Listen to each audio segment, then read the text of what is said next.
Kejadian pasal 25 ayat 1 sampai 34. Keturunan Abraham dari Ketura. Abraham mengambil pula seorang istri namanya Ketura. Perempuan itu melahirkan baginya Zimran, Yoksan, Medan, Midian, Isibak, dan Suah. Yoksan memperanakan Sheba dan Dedan. Keturunan Dedan ialah orang Asyur, orang Letus, dan orang Leum. Anak-anak Midian ialah Eva, Efer, Henok, Abida, dan Eldaa. Itulah semuanya keturunan Ketura. Abraham memberikan segala harta miliknya kepada Ishak, tetapi kepada anak-anaknya yang diperolehnya dari gundik-gundiknya, ia memberikan pemberian. Kemudian ia menyuruh mereka masih pada waktu ia hidup meninggalkan Ishak anaknya dan pergi ke sebelah timur, ke tanah timur. Abraham meninggal dan dikuburkan. Abraham mencapai umur 175 tahun. Lalu ia meninggal. Ia mati pada waktu telah putih rambutnya, tua dan suntuk umur. Maka ia dikumpulkan kepada kaum leluhurnya. Dan anak-anaknya, Ishak dan Ismail, menguburkan dia dalam gua Makpelah di padang Efron bin Zohar, orang Het itu, padang yang letaknya di sebelah timur Mamre, yang telah dibeli Abraham dari Bani Het. Di sanalah terkubur Abraham dan Sara istrinya. Setelah Abraham mati, Allah memberkati Ishak anaknya itu, dan Ishak diam dekat sumur Lahai Roi. Keturunan Ismail. Inilah keturunan Ismail, anak Abraham, yang telah dilahirkan baginya oleh Hagar, perempuan Mesir, hamba Sara itu. Inilah nama anak-anak Ismail disebutkan menurut urutan lahirnya. Nebayot, anak sulung Ismail. Selanjutnya Kedar, Adbel, Mibsam, Misima, Duma, Masa, Hadad, Tema, Yetur, Nafis, dan Ketma. Itulah anak-anak Ismail, dan itulah nama-nama mereka menurut kampung mereka dan menurut perkemahan mereka. 12 orang raja, masing-masing dengan sukunya. Umur Ismail ialah 137 tahun. Sesudah itu ia meninggal. Ia mati dan dikumpulkan kepada kaum leluhurnya.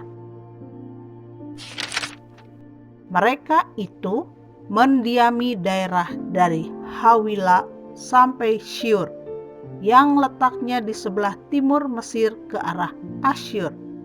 Mereka menetap berhadapan dengan semua saudara mereka, Esau dan Yakub. Inilah riwayat keturunan Ishak, anak Abraham. Abraham memperanakan Ishak, dan Ishak berumur 40 tahun ketika Ribka, anak Betuel, orang Aram dari Padan Aram, saudara perempuan Laban, orang Aram itu, diambilnya menjadi istrinya. Berdoalah Ishak kepada Tuhan untuk istrinya, sebab istrinya itu mandul. Tuhan mengabulkan doanya, sehingga Ribka, istrinya itu, mengandung. Tetapi anak-anaknya bertolak-tolakan di dalam rahimnya, Dan ia berkata, "Jika demikian halnya, mengapa aku hidup?" Dan ia pergi meminta petunjuk kepada Tuhan. Firman Tuhan kepadanya, "Dua bangsa ada dalam kandunganmu, dan dua suku bangsa akan berpencar dari dalam rahimmu. Suku bangsa yang satu akan lebih kuat dari yang lain, dan anak yang tua akan menjadi hamba kepada anak yang muda." Setelah genap harinya untuk bersalin, memang anak kembar yang di dalam kandungannya.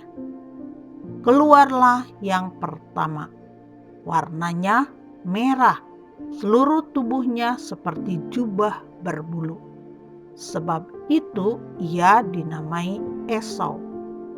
Sesudah itu keluarlah adiknya, tangannya memegang tumit Esau. Sebab itu ia dinamai Yakub. Ishak berumur 60 tahun pada waktu mereka lahir. Lalu bertambah besarlah kedua anak itu. Esau menjadi seorang yang pandai berburu, seorang yang suka tinggal di padang. Tetapi Yakub adalah seorang yang tenang, yang suka tinggal di kemah. Ishak sayang kepada Esau, sebab ia suka makan daging buruan. Tetapi Ribka kasih kepada Yakub. Pada suatu kali, Yakub sedang memasak sesuatu. Lalu datanglah Esau dengan lelah dari padang. Kata Esau kepada Yakub, "Berikanlah kiranya aku menghirup sedikit dari yang merah-merah itu, karena aku lelah." Itulah sebabnya namanya disebutkan Edom. Tetapi kata Yakub, "Juallah dahulu kepadaku hak kesulunganmu." Sahut Esau, "Sebentar lagi aku akan mati. Apakah gunanya bagiku hak kesulungan itu?" Kata Yakub, "Bersumpahlah dahulu kepadaku." Maka bersumpahlah ia kepada Yakub, dan dijualnyalah hak kesulungannya kepadanya. Lalu Yakub memberikan roti dan masakan kacang merah itu kepada Esau. Ia makan dan minum, lalu berdiri dan pergi. Demikianlah Esau memandang ringan hak kesulungan itu.